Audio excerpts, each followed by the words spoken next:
Okay, so today I'm going to talk through the coding process that we'll use for qualitative analysis of text, whether that is in an interview or a focus group discussion.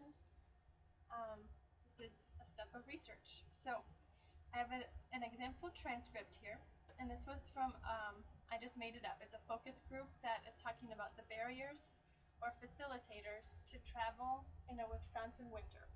So a barrier is something that makes it less likely that somebody would travel, and a facilitator is something that would make something more likely to happen, so more likely that someone would travel in the winter. Here's the key for the transcript. Green means a facilitator, more likely to happen. Red means that what they said was a barrier, talking about something that makes it less likely that something would happen. And gray means that it's not relevant to the conversation.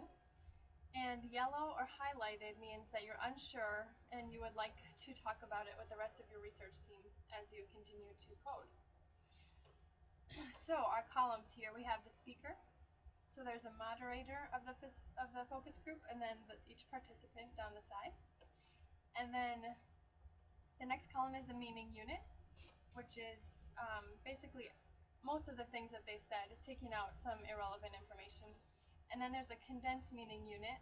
It's using the least amount of words, but maintaining the main idea of what they were talking about. And then the code. So this is when you're assigning whether the statement was a facilitative statement or a barrier.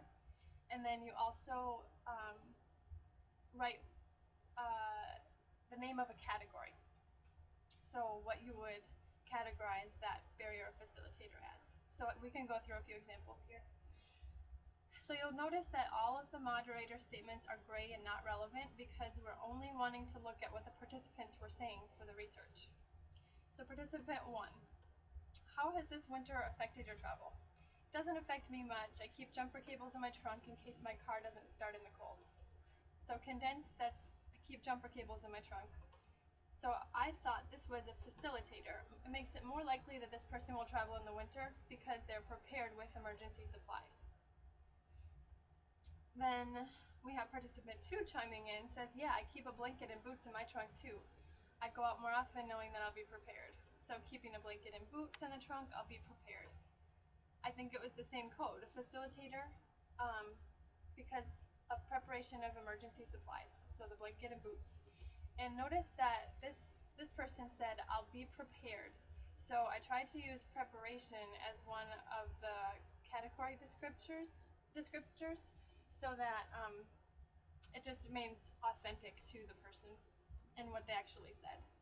Sometimes that won't work, but sometimes we can borrow words from the participants. So then participant 3 comes in and says, hey, did you guys see the Packer game on Sunday? Wow, what a game.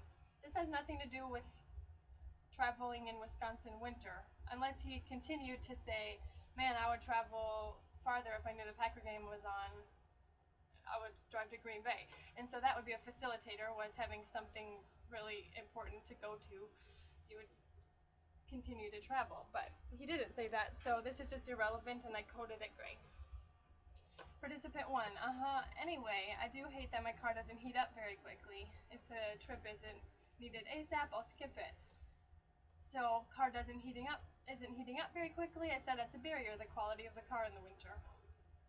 And now notice this one at the end, he says, unless it's a short trip. So I thought that was a facilitating statement. A facilitator being, if it's a short distance, I'd be more likely to travel.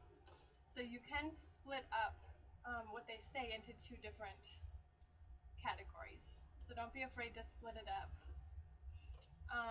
So the next one is, yeah, distance is key. Now this one I split up even within the same sentence because I think distance could go either way when they're talking there. So the barrier could be a long distance and the facilitator would be a short distance.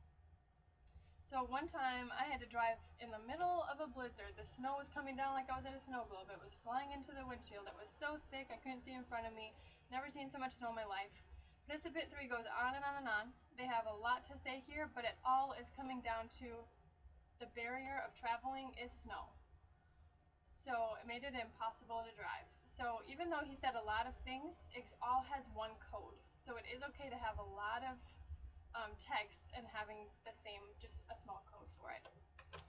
finally, moderator says, anything else someone wants to share? Participant 3, I drove 200 miles that night. Turns out I was driving in circles the whole time.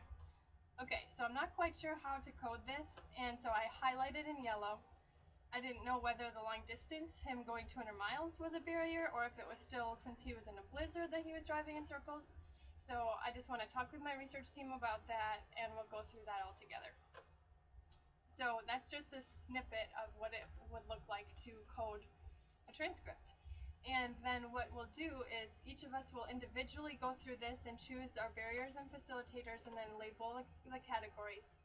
And then after we're done doing it individually, we'll come together and talk through, okay, what did you have for number 1? What did you have for number 2? And then we'll talk through those highlighted zones and make sure that we come to a consensus on what we think the people really said and what the themes of the conversation are.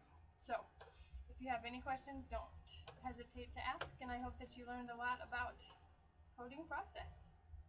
And then, just to give credit, Grenenheim and Lundman 2004 is the article that explains much of the process that we have chosen to go with for this research. So check that out for more specific information.